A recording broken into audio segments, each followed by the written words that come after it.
Bom dia, igreja! A paz do Senhor! Leitura bíblica de hoje para a gente continuar com a nossa série de devocionais da semana. No nosso segundo episódio, hoje nós vamos falar do arrependimento e a purificação, das sombras para a sua maravilhosa luz. Que luz é essa ao qual nos retira das sombras? Faz com que a gente ande na luz. No estudo de hoje, nós vamos aprender o porquê nós andamos na luz e o porquê que é tão falado nessa ação progressiva de andar, continuar, caminhar, viver na luz. Nós vamos caminhar desde o conhecimento das sombras até a imersão da plenitude da glória de Deus. Nós vamos utilizar a versão NVI para o nosso estudo. Na Bíblia, a vida com Deus raramente é descrita como um destino onde você chega e paralisa. Não tem esse local de estacionamento. Quem tem uma vida com Cristo não fica parado, estacionado no mesmo lugar. Ela é quase retratada como uma jornada, ou uma caminhada, ou até mesmo como uma corrida. Para a Bíblia, caminhar na luz é uma ação contínua, por 3 razões principais baseadas lá nas Escrituras Sagradas e na natureza da vida cristã, que nós vamos falar lá mais para baixo, mais para o final. Hoje, do arrependimento, o arrependimento e a purificação. A luz revela as manchas para que possamos ser limpos. 1 João, capítulo 1, versículo 7. Mas, se caminharmos na luz, como Ele está na luz, temos comunhão uns com os outros. E o sangue de Jesus, seu Filho, nos purifica de todo o pecado. João reforça que a verdadeira espiritualidade, ela não é um conhecimento secreto, como dizem os gnósticos, mas uma vida de integridade e relacionamento. O capítulo, ele enfatiza que ninguém pode dizer que está com Deus se vive odiando o irmão ou escondendo seus pecados. Caminhar na luz significa viver em transparência diante de Deus e dos homens. O resultado é duplo e horizontal. Comunhão com o próximo. E vertical. Purificação contínua pelo sacrifício de Cristo.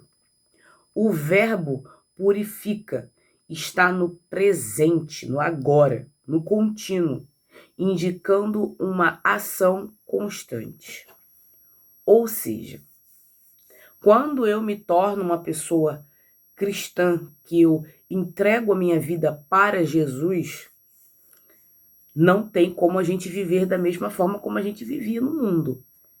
Nós vamos ter uma troca de identidade. Não que essa troca vai ser assim, ó, girei, acordei, sou crente, amo todo mundo, perdoo todo mundo, não. É uma ação progressiva, ou seja, é um progresso. Conforme eu vou aprendendo do Senhor, conforme eu vou estudando do Senhor, eu vou me moldando ao caráter de Cristo. Não tem como você ver Cristo, né, cometendo algo contra alguma pessoa. Na verdade, na Bíblia não tem nenhum relato, nem na história tem um relato de Jesus causando mal a um de seus discípulos. Não tem. Você pode procurar que não tem. Jesus não matou ninguém. Jesus, pelo contrário, ele foi morto pelos nossos pecados. Mas Jesus só amor. Só teve amor. Só proferiu amor. Só. Não teve momento nenhum que Jesus tivesse feito algo ruim a alguém. porque ele entendeu qual é o propósito do que ele vinha aqui nesse mundo. E nós também, como cristão, como servo de Cristo, devemos também entender qual é o nosso papel, qual é a nossa missão, o porquê que nós fomos chamados para ser servos de Jesus, servos de Deus. Temos uma missão e um propósito. E o principal, amar a Deus sobre todas as coisas e, junto a Ele, amar ao próximo, como amamos a nós mesmos. É uma dificuldade, né? Porque amar ao próximo, qual é a barreira? O que nos impede de amar ao próximo? Às vezes é o próprio próximo. Às vezes é o próprio próximo que nos impede de amá-lo, de fazer com que ele progrida, com que ele seja, desculpa, com que ele seja abençoado. Vamos botar um exemplo aqui prático. Se você tem um problema e você precisa de ajuda, você deve pedir ajuda. Não deve ficar calado. Tipo, se na sua casa está faltando alimentos, se você tem um problema com alguém e você precisa de ajuda, você precisa falar. Você precisa verbalizar com alguém para esse alguém te ajudar. Te ajudar em oração, te ajudar com alimentos, te ajudar com ajuda monetária, muitas das vezes. Mas você precisa falar. Se você não falar, meu irmão, não tem como o outro te ajudar. O outro vai ficar ali na tua vida 24 horas, igual o BBB, olhando pra tua vida, fazendo assim, ó. Olhando pra poder, né, dizer o que você precisa, o que você não precisa, se você não falar.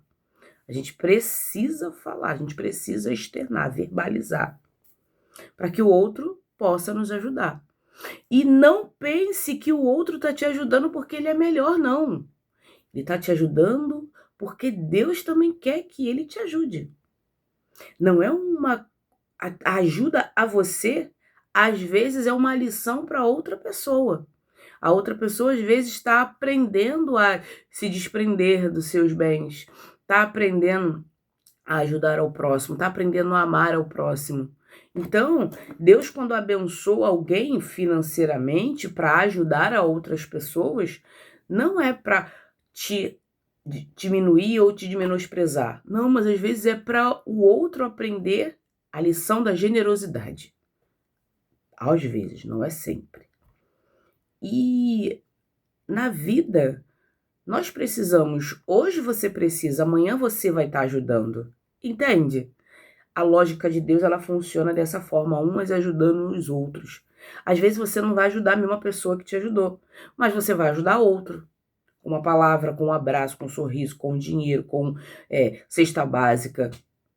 Vai depender do que Deus te abençoar para você abençoar outras pessoas.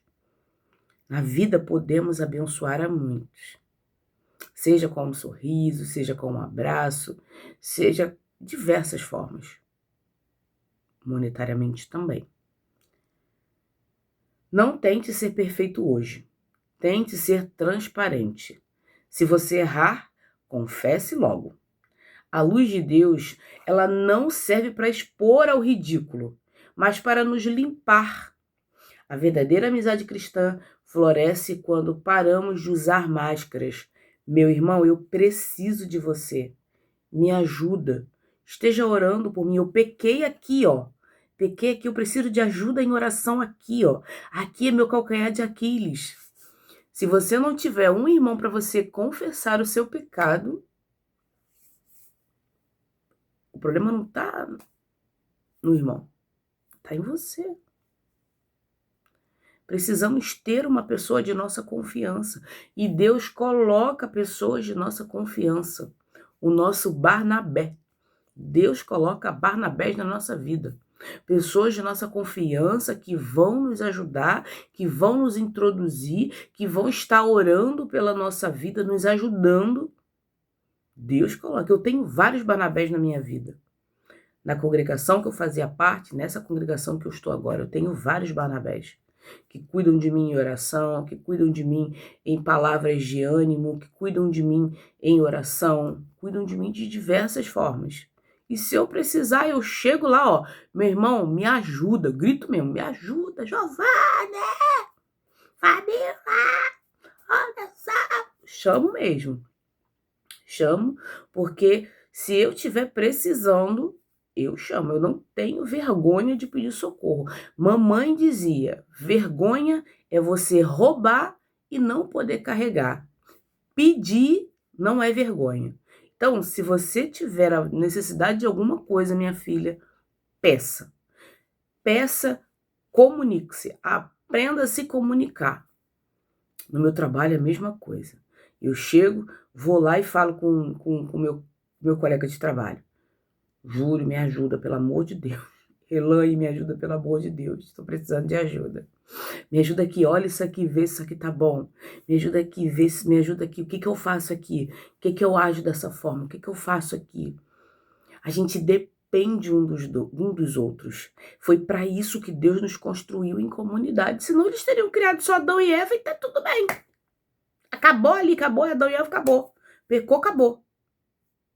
Não, Deus é misericordioso e nos fez para viver em comunidade, em comunhão. E por isso precisamos uns dos outros. Não é para andarmos sozinhos. Eu posso, eu me basto, sempre eu. Nunca tenho outro, sempre tenho eu. Então, para andarmos na luz, precisamos ter amigos, irmãos, para nos ajudar. Nos ajudar a reconhecer o nosso erro e nos ajudar principalmente a sair dele. Porque em oração podemos muitas coisas, gente. Deus, ele pode muito em nossas orações. E quando a gente junta a igreja toda para orar, aí é que o negócio fica mais sério ainda. Aí que Deus fala, caraca, cara, juntei o povo todo para orar por ela. E é isso. Então, se você tem uma congregação, junte-se em oração. Unam-se em oração. Tirem um dia, sentem e orem uns pelos outros. Estejam em constante ajuda espiritual. A igreja precisa de oração. A igreja como um todo. Salmo 119, versículo 130. A aplicação das tuas palavras ilumina e dá entendimento aos inexperientes. Este é o capítulo mais longo da Bíblia. Um acróstico dedicado inteiramente à excelência da palavra de Deus, lei, decretos, mandamentos. O salmista expressa amor profundo pelas Escrituras como guia de vida. As Sagradas Escrituras são o manual e o guia para nossas vidas. É através dela que a gente aprende muitas e muitas coisas. O termo explicação ou entrada sugere que quando a palavra penetra no coração, ela dissipa a confusão mental. O inexperiente não é alguém sem inteligência, mas alguém que facilmente é influenciável ou que ainda não tem discernimento sólido. O inexperiente, ele não é alguém sem inteligência, ele tem inteligência. Ele só consegue ser mais facilmente dilubriado, enganado. Por isso que devemos estar em constante aprendizado das Escrituras. Porque a palavra de Deus, ela vai calcificar a nossa mente. Não calcificar de uma forma de engessar. Porque a palavra de Deus, ela se renova. Se renova mesmo sendo a mesma. Mas a nossa maturidade, ela é diferente para o entendimento. Entende? A palavra é a mesma. Nós é que vamos entendendo a palavra como ela é dentro do seu contexto. Não ficamos tentando fazer, como é que eu posso dizer, interpretações. Eu sempre digo, bato na tela e vou continuar batendo, martelando até, ó, a gente abrir o crânio e entrar. Até isso. E se não for o suficiente, a gente vai socando na cabeça. A palavra de Deus, ela não é interpretativa. Interpretativa que eu digo assim, ó, sentei, abri as escrituras, vou ler e vou fazer a minha interpretação. Não. A Bíblia, ela tem o texto e tem o contexto. E por ter o texto e o contexto, eu preciso entender o que o autor está querendo me dizer através do texto e do contexto. Como que eu identifico o texto e o contexto? Eu vou pegar, vou sentar e vou ler só um versículo? A explicação das tuas palavras ilumina e dá entendimento aos inexperientes. Eu vou interpretar dessa forma? Não. Eu pego e leio o texto inteiro. Aquilo que está circulando ali em volta daquele versículo. Para eu entender o que o versículo está dizendo. O que o capítulo está dizendo. Não fico só com aquele versículo inicial. Claro que aqui estamos num devocional e é diferente. Eu estou fazendo aqui a explicação do versículo. É diferente, mas eu preciso entender o contexto. Entende? Não é interpretação. Não é. Não foca, não vai nessa linha de eu consigo interpretar as escrituras sagradas, vou sentar e vou ler com a minha experiência. Não é dessa forma. Eu preciso entender o que o autor está querendo se comunicar comigo. O livro foi escrito por alguém. O livro não foi escrito por mim. Não é do meu entendimento. Não é dessa forma. É igual um livro de Machado de Assis. Eu tenho que entender o que Machado de Assis está querendo me passar. É igual um livro de história. Eu tenho que entender o que a história está querendo me passar. Não o que eu quero interpretar da história. Você consegue entender qual é a diferença? Porque senão a gente vai achar que tudo é o que é. Não, mas a gente tem que entender o texto e o contexto para a gente poder ter discernimento. Senão a gente vai ser levado, vai ser inexperiente. Levado de um lado para o outro. Vai pegar a interpretação do homem, não a interpretação do que a palavra mesmo quer dizer. E hoje em dia o que mais tem é pessoas não bíblicas levando a mensagem e trazendo a sua opinião no lugar do que o texto quer falar, no lugar de Paulo, no lugar de Pedro, no lugar de João. Quer levar a sua opinião. E isso é muito triste. Por quê? Acaba tirando a maravilha e a essência das escrituras. Porque se tira a essência das escrituras, acabou. Não é a palavra, não é a Bíblia falando com a gente. É alguém interpretando aquilo que o autor está querendo dizer. E a Bíblia não é interpretação, volto a dizer. As escrituras não são interpretação. Minha vontade é gravar um vídeo de 1 hora só falando. Não é interpretação, não é interpretação. A Bíblia não é interpretação. Não, não, não, não. Não é interpretação, não. É o contexto do texto que o autor está querendo me dizer. É o contexto do texto que o autor está querendo me dizer. Lá. E é isso. Vou gravar um CD.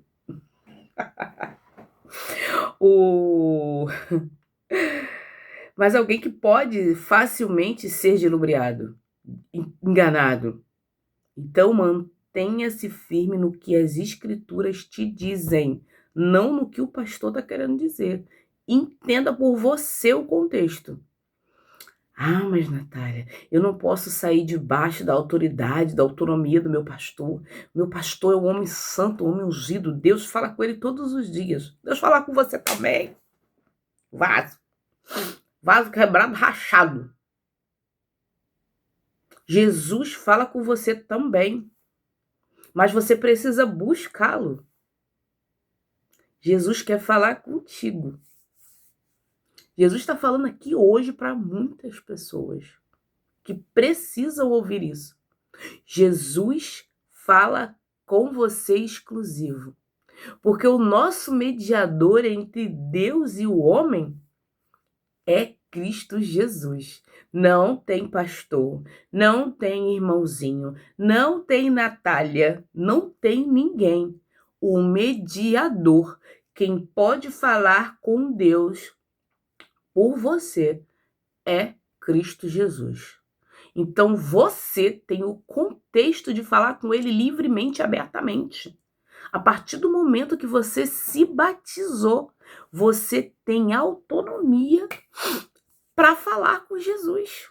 Converso com ele todos os dias. Às vezes você vê aqui olhando pro céu aqui, ó. É eu com Deus. Eu conversando com ele. E é assim diariamente. Diariamente. Em oração, em espírito. Eu, na minha mente, eu fecho aqui a porta do meu quarto aqui, ó. E tô lá no trabalho trabalhando, tô lá digitando. E tô aqui, ó. Senhor, me dá entendimento, me dá sabedoria, me ajuda. Ou então o Senhor cuida daquelas pessoas que eu não posso estar perto. Cuida das minhas irmãs, cuida dos meus irmãos em Cristo, cuida dos meus sogros, cuida da minha saúde, do meu marido, cuida de todos. É o tempo inteiro eu ligada com o Pai. Porque eu tenho autoridade e autonomia para conversar com Jesus, assim como você. Você não precisa de ninguém aqui na terra, ninguém pode ser o mediador entre você e Cristo. Ninguém, é você e Jesus, é o seu relacionamento com Jesus. Se você precisa de alguém para mediar entre você e Jesus, você tem que voltar a se converter. Volta a estudar a Bíblia, para você entender quem é Jesus. Porque Jesus, ele é o único intermediário entre você e Deus.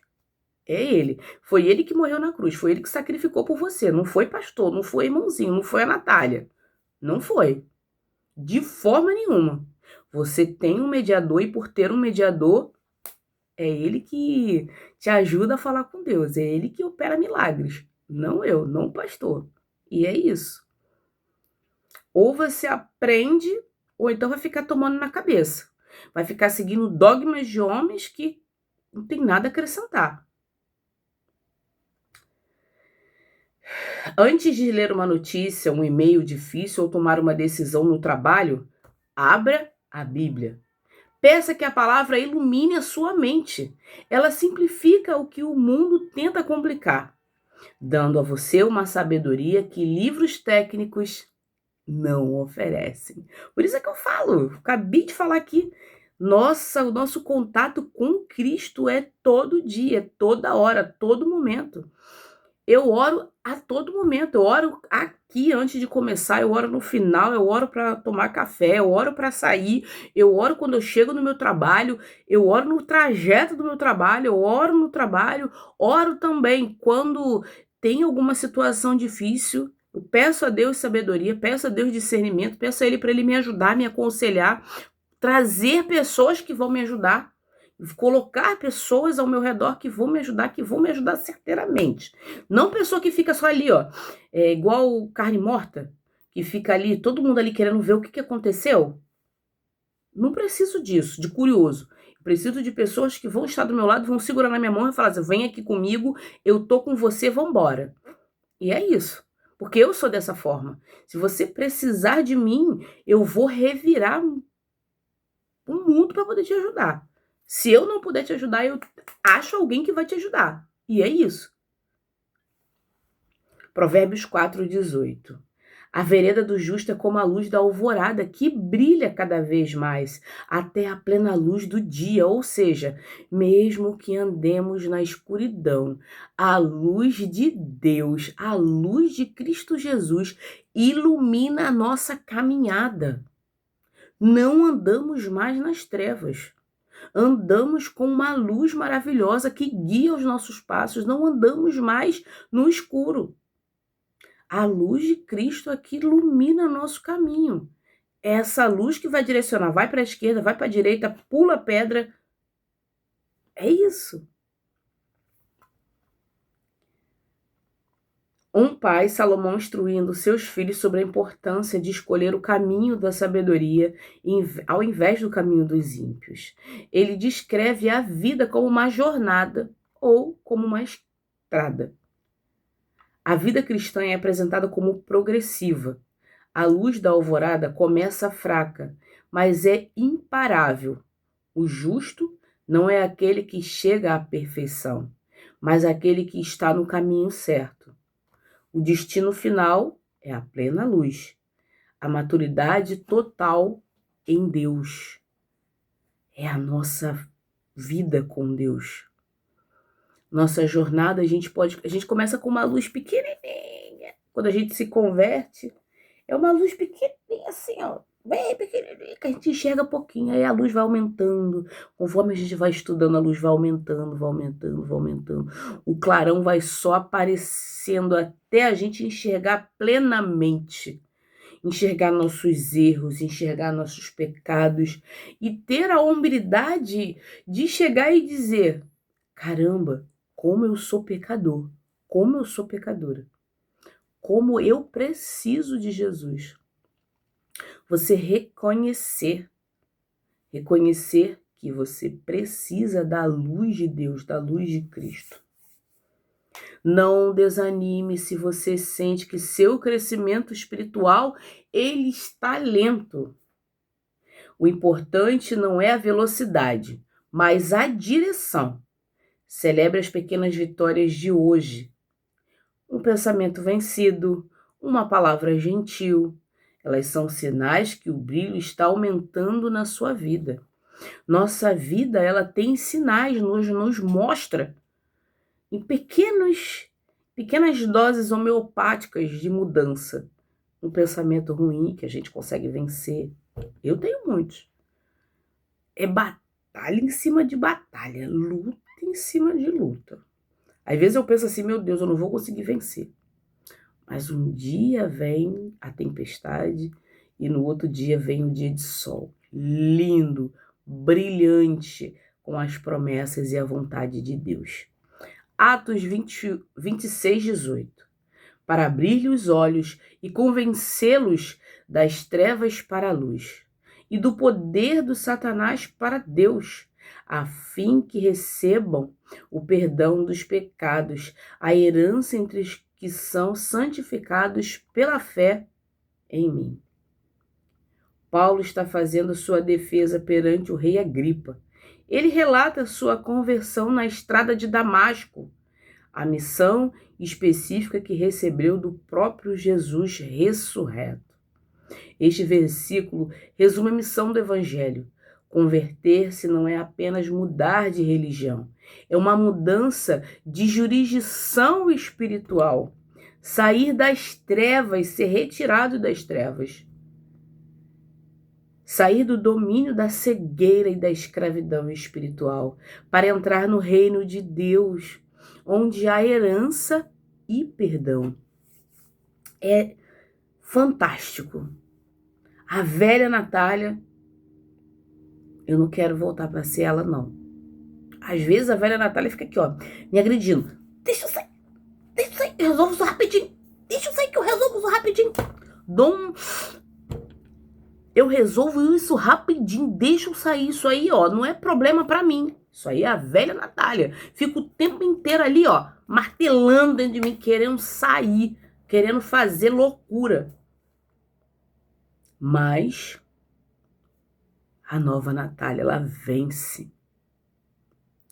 Todos os dias ela tem vencido a velha Natália e tem mortificado a velha Natália. Que a velha criatura, ela é braba. Presta não, viu? Presta não. Mas não presta mesmo. É uma luta diária. Mas é uma luta que vale a pena. Porque o amor de Cristo, o amor de Deus revelado em Cristo, é tão grande. São tantos milagres que eu vivo na minha vida. Se eu sentar aqui para contar as bênçãos, não vai dar um vídeo de 1 hora, não. Desde o meu nascimento. Eu não era nem para ter nascido. Para começar o assunto. E hoje eu tô aqui. Daqui a 2 meses eu completo 41 anos. Para a honra e glória de Jesus. Se não é a mão de Deus na minha vida, não tem outra mão, outro poder. Minha vida é um milagre desde o meu nascimento, até os dias de hoje. Eu sou um milagre. E você, meu irmão, minha irmã, você é um milagre. Um milagre separado e escolhido por Deus. Tá doendo? Tá pesado? Lancem sobre ele as tuas ansiedades e ele cuida de você. Tenha certeza disso. Jesus está cuidando de você. Você só precisa se deixar ser cuidada. Se deixar ser cuidado. Para assim ele poder completar a boa obra que iniciou na sua vida. Lembre-se que você foi chamado para ajudar os outros a abrirem os olhos. Sua vida deve ser um convite para que as pessoas ao seu redor percebam que existe esperança além do que elas veem. Hoje, você é o embaixador dessa transição da escuridão para a liberdade, da escravidão para a liberdade, da escuridão para a luz. Caminhar na luz exige exposição. A palavra grega purificar, katarizei, indica um processo contínuo. A luz não serve apenas para ver, mas para purificar. Lendo o contexto lá de cima, que eu disse que eu traria aqui para baixo, a gramática do presente contínuo. Nos textos do Novo Testamento, escritos originalmente no grego, verbos como caminhar em 1 João 1,7 ou seguir em João 8,12 costumam aparecer no presente do indicativo ativo. O que isso significa? Diferente do português, onde eu caminho pode ser algo que fiz uma vez. O grego, ele comunica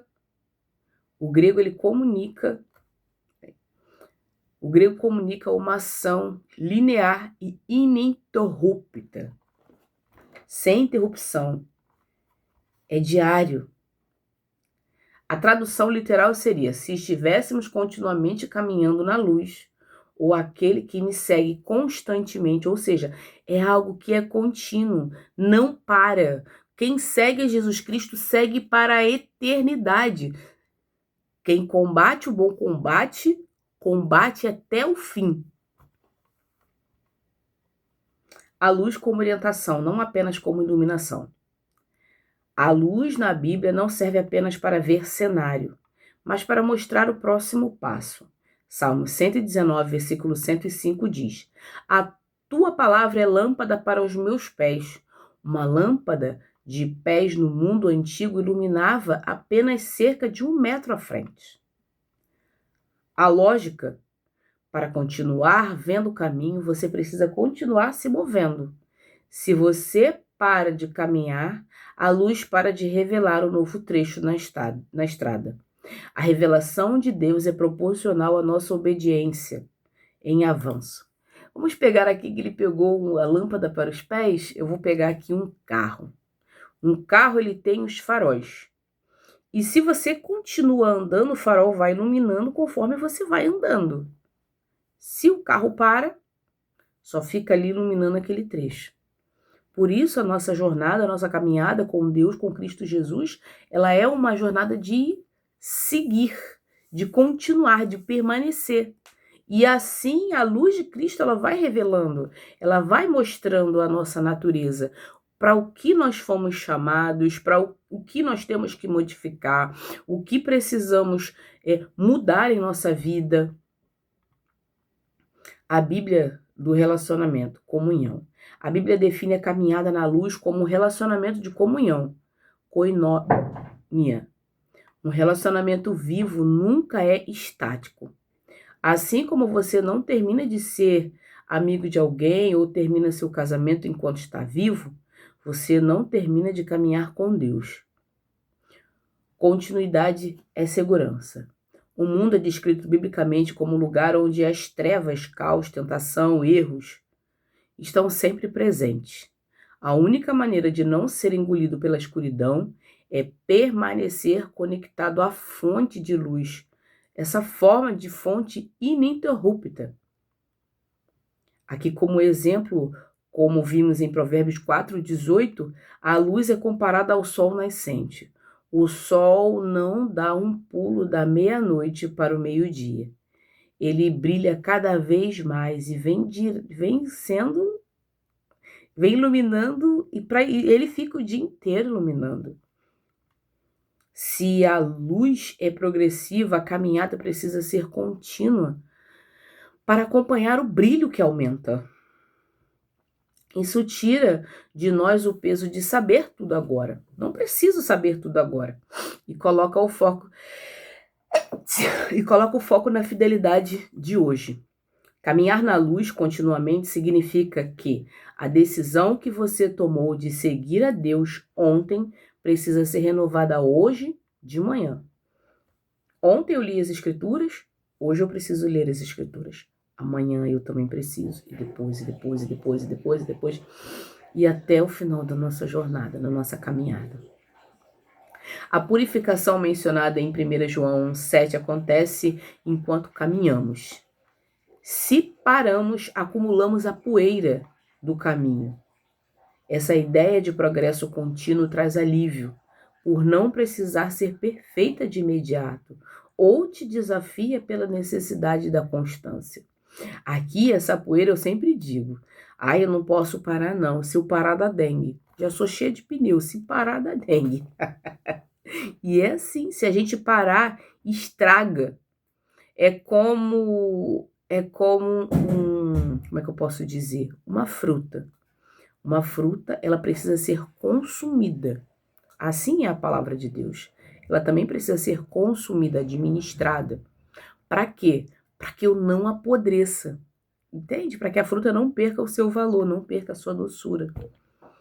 Assim é a palavra de Deus. Precisamos nos alimentar. Precisamos usar. No mundo digital hoje, muitas das vezes escondemos nossa falha sobre filtros. A luz de Cristo nos convida à vulnerabilidade e à integridade real diante de Deus. O progresso ele funciona dessa forma. 1 João 1,7, transparência, comunhão e purificação. Salmos 119, 130, revelação, discernimento para o inexperiente. Provérbios 4,18, progressão, crescimento contínuo e brilho. Atos 26,18, libertação, mudança de destino e herança. O arrependimento não é um castigo, mas o processo de limpar as janelas da alma para que a glória de Deus possa entrar. Amém? Vamos orar? Paizinho amado e querido Deus, graças te damos por mais um dia que se chama hoje, Senhor. Obrigada, Pai, pelo teu amor, pela tua misericórdia, por tudo que o Senhor representa em nossas vidas. Toma o dia de hoje em tuas mãos, ajuda-me, Pai. Perdoe meus pecados, minhas falhas.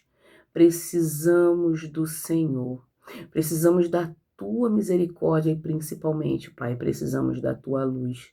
A tua luz é o que mostra o caminho, é o que revela o que está errado, é o que mostra aonde precisamos de conserto, Pai. Por favor, nos mostre a direção, nos ajude todos os momentos, Senhor. Perdoe nossos pecados, perdoe nossas falhas e nos ajude a sermos melhores para Ti. Hoje eu oro e já te agradeço. Em nome de Jesus. Amém.